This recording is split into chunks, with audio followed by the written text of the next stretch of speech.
السلام علیکم ورحمۃ اللہ وبرکاتہ۔ ناظرین کرام، ہم لوگ نماز پڑھتے ہیں لیکن یہ ہماری نماز قبول ہوئی یا قبول نہیں ہوئی یہ ہمیں کیسے پتہ چلے گا؟ کیونکہ ہمارا کوئی بھی کام کرنا بڑی بات نہیں ہے، بلکہ ہمارے اس کام کو اللہ قبول کر لے یہ بڑی بات ہے۔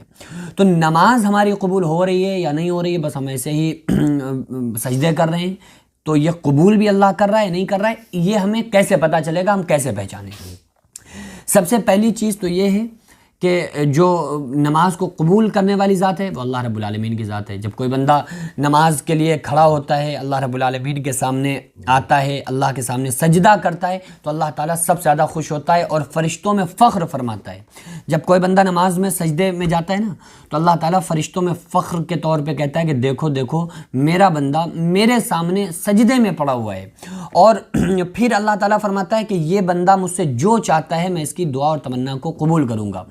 لیکن آپ کے ذہن میں یہاں پہ ایک اور سوال آ رہا ہوگا کہ بھائی ہم بہت ساری چیزیں چاہتے ہیں، ہم نماز کے بعد دعا کرتے ہیں لیکن ہماری دعا قبول نہیں ہو رہی ہے۔ تو دعا جن لوگوں کی قبول نہیں ہوتی ہے اس کے پیچھے ایک راز ہے۔ آقا علیہ الصلوۃ والسلام نے ارشاد فرمایا، ہمارے نبی صلی اللہ علیہ وسلم نے ارشاد فرمایا کہ انسان کی دعا اللہ تعالیٰ ضرور قبول کرتا ہے، لیکن دعا کی 3 قسمیں ہیں۔ پہلی تو یہ ہے کہ اللہ تعالیٰ فوراً قبول کر لیتا ہے، دوسری یہ ہے کہ کسی مصلحت سے کچھ دیر کے بعد قبول کرتا ہے، تیسری یہ ہے کہ انسان کی وہ اس دعا کا بدلہ قیامت کے دن دیا جائے گا۔ اب آپ سوچ رہے ہوں گے کہ بھائی اگر ہمیں قیامت کے دن ہم دعا یہاں مانگ رہے ہیں اور ہمیں اس کا بدلہ قیامت کے دن ملے گا، تو ہمیں کیا کرنا؟ ہمیں تو دنیا کے اندر فارچونر چاہیے، ہمیں دنیا کے اندر کار چاہیے، ہمیں دنیا میں بنگلہ چاہیے، یہاں تو مل نہیں رہا، پھر ہمیں وہاں قبول ہوگی تو ہمارا کیا اس میں فائدہ ہے؟ دیکھیے جن لوگوں کی دعا فائدہ کیا ہے آپ اندازہ لگا سکتے ہیں۔ جن کی دعا دنیا میں قبول نہیں ہوئی، تو جب قیامت کے دن اللہ تعالیٰ ان کے لیے وہ اجر و انعام دے گا نا کہ دیکھو ہم نے تمہاری دنیا میں دعا قبول نہیں کی تھی، اس کا بدلہ اور صلہ اجر مجھ سے آج یہ لو، آج تمہیں اس کے بدلے میں دے رہا ہوں جو دنیا میں نے تمہاری دعا قبول نہیں کی تھی۔ تو وہ لوگ، آقا علیہ السلام فرماتے ہیں کہ وہ لوگ جن کی دعا دنیا میں قبول ہو گئی ہوگی، وہ یہ تمنا کریں گے کہ اے کاش میری دنیا میں کوئی دعا قبول نہ ہوئی ہوتی، تاکہ یہ اجر و انعام جو ان کو مل رہے ہیں، ان کی دعا قبول نہیں ہوئی تھی، انہیں یہ اجر و انعام مل رہے ہیں، تو کاش ہماری بھی نہ ہوئی ہوتی، دنیا میں کوئی دعا قبول نہ ہوئی ہوتی تو آج ہمیں بھی اجر و انعام ملتے۔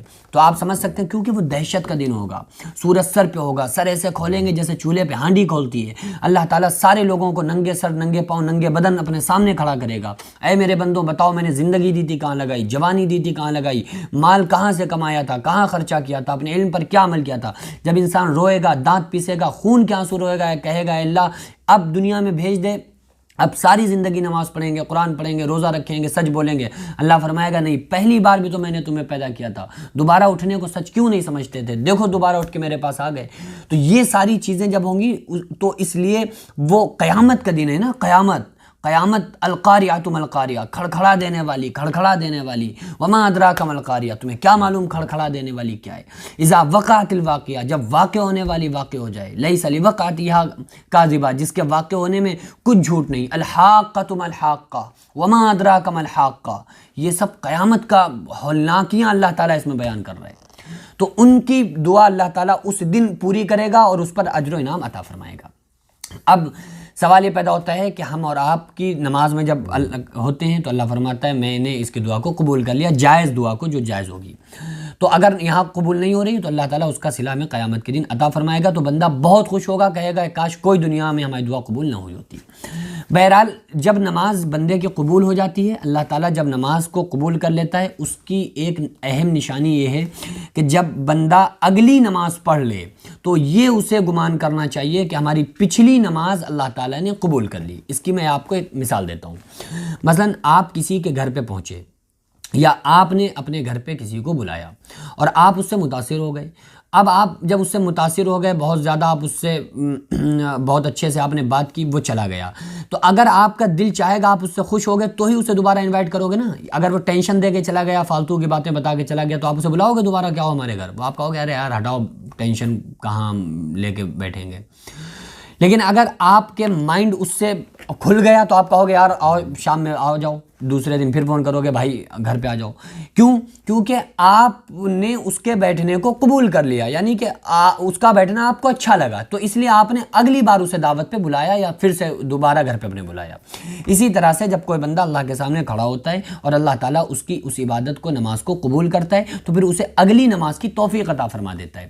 مثلا اگر آپ نے فجر کی نماز پڑھی, اس کے بعد ظہر کی نماز پڑھ لی, تو ظہر کی نماز پڑھنا یہ غالب گمان انسان کو رکھنا چاہیے کہ ہماری فجر قبول ہو گئی, اسی لیے اللہ نے ہمیں اپنے سامنے کھڑا کیا. آپ کے دروازے سے نہ جانے کتنے لوگ گزرتے ہیں سامنے, لیکن آپ کسی کو بلاتے ہو. کچھ اس میں لوگ ہوتے ہوں گے جنہیں کہتے ہو کہ بھائی آ جاؤ گھر پہ چائے پی لو آ کے. پھر ان میں کچھ لوگ ہوتے ہوں گے جن سے آپ کہتے ہو بھائی کھانا بھی کھا لو. تو اسی طرح سے نہ جانے کتنے لوگ مسجد کے دروازوں سے نکلتے ہیں, گھر میں عورتیں جو نماز نہیں پڑھتی, لیکن اللہ تعالیٰ مخصوص بندوں کو جن سے محبت کرتا ہے انہی کو اپنے سامنے کھڑا کرتا ہے. اور اگر آپ نے ظہر کے بعد عصر کی نماز پڑھ لی تو آپ سمجھ لیں آپ کی ظہر قبول ہو گئی. عصر کے بعد مغرب کی نماز آپ نے پڑھ لی تو آپ سمجھیں کہ عصر اللہ نے قبول کر لی. اسی لیے تو ہمیں مغرب میں اپنے سامنے اگلی نماز میں کھڑا کرنے کی توفیق دی.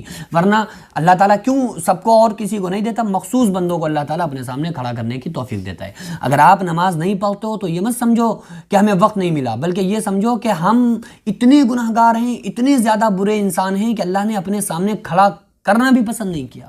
ہم اللہ کے سامنے کھڑے ہوتے اللہ کو پسند نہیں تھا, تو ہمیں نماز کی تک توفیق نہیں مل پائی. تو یہ نہ سمجھو ہمیں وقت نہیں ملا, یہ سمجھو کہ پتہ نہیں ہم نے کون سے ایسے گناہ کیے ہیں جو اللہ نے اپنے سامنے کھڑا کرنا بھی مجھے پسند نہیں کیا. اس لیے ہم لوگوں کو چاہیے نماز کی مکمل پابندی رکھیں. اللہ تعالیٰ سے دعا ہے کہ پروردگار عالم ہم تمام لوگوں کو نماز پنجگانہ پڑھنے کی توفیق عطا فرمائے. وما علینا الا البلاغ. السلام علیکم ورحمۃ اللہ تعالی وبرکاتہ.